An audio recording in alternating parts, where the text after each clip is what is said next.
smash burgers on the Pit Boss with my niece. Let's get it.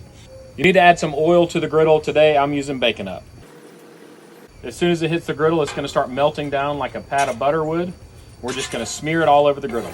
We have our griddle on high heat all the way across. My niece is going to be placing the meatballs onto the griddle and I'm going to smash them.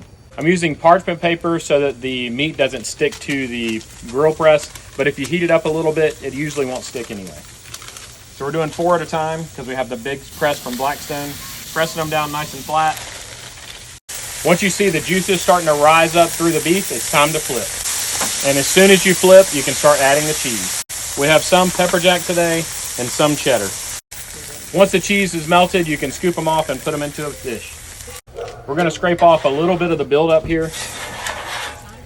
And then we're going to use the rest of the grease to toast our buns. All right, so now we're going to toast the buns. We have some regular buns, and then we also have some pretzel buns we're trying out tonight. Once the buns are toasted, we'll get them off and put them on a tray to take them back inside. We're looking for this nice and toasty. And it's time to build our burger. The burgers look delicious.